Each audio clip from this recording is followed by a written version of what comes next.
The Rubik's clock is a very interesting puzzle.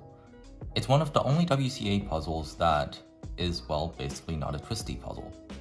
And while it may seem very confusing, the solving process is actually surprisingly easy.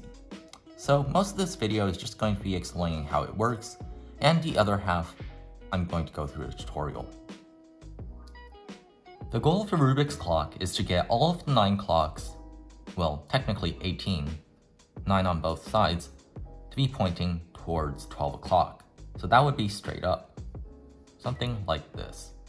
The clock consists of 4 major components. You have the pins, which are these things. You have the wheels, which are these. And I'm not sure what these are called, but they're just essentially the clocks. And one of the most important things is that when the pin is up on this side, on the other side, it is down. Keep that in mind for later use. When you turn a wheel, one of the most important things is to look at the pin that is next to. All of the pins that are up move synchronously, and all of the pins that are down move synchronously. When you turn a wheel that is next to a pin that is up, all of the clocks around that pin will turn. For example, this wheel is right next to this pin, so these 4 clocks will move. Like this. As I mentioned before, when 2 pins are up, they move synchronously. So turning this wheel will be the equivalent of turning this wheel. This means that these 4 clocks and these 3 clocks will turn when I move this wheel.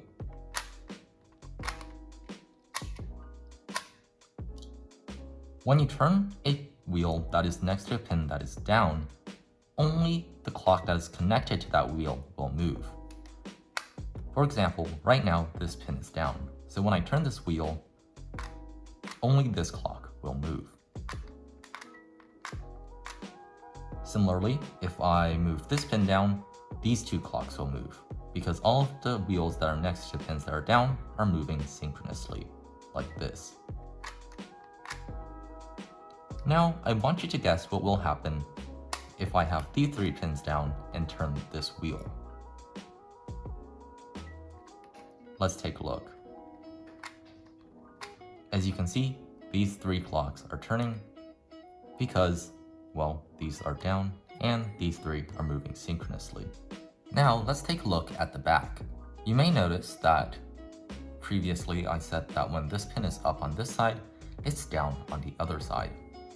So when we have this one up only, actually let's switch it to this one. When we have this one up only, it may look like we're only turning these 4 on this side.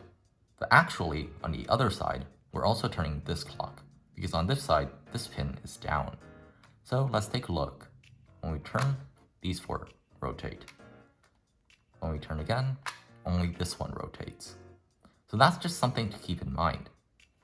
When the edge clocks, which I'm going to be calling these edge clocks for now, are turning, on the other side, only the corner clocks will turn.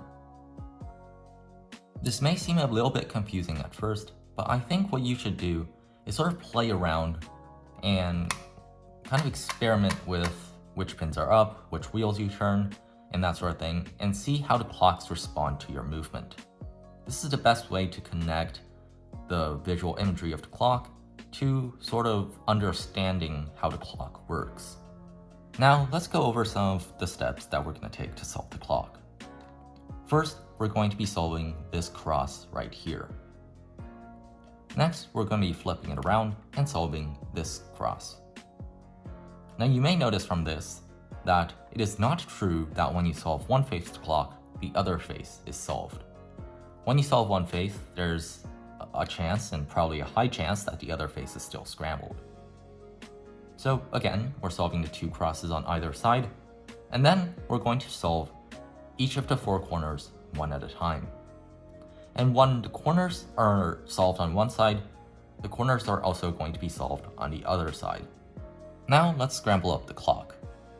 You can just turn the pins to any random setting and turn the wheels around. First, let's do the front cross. The color that you put on the front doesn't really matter, so you can choose either the darker side or the lighter side. The first step that we're going to do is match this clock and this clock. What I mean by match is set them so that they're telling the same time. How we're going to do this is set this pin up, and then we're going to rotate this wheel until they match. Like that. As you can see, now both of them are pointing to 4 o'clock. Next thing we're going to do is match this clock to these two. And how we're going to do this is by putting this pin down and this pin up. And then we're going to turn this bottom wheel. Like that. As you can see, all three are now matching. Next thing we're going to do is match these three to this one. How we're going to do this is we're going to put this one down and this one up. Now we're going to rotate. Like that. Now these four are matching. Finally, we're going to put these two up and rotate it until these four match with this one.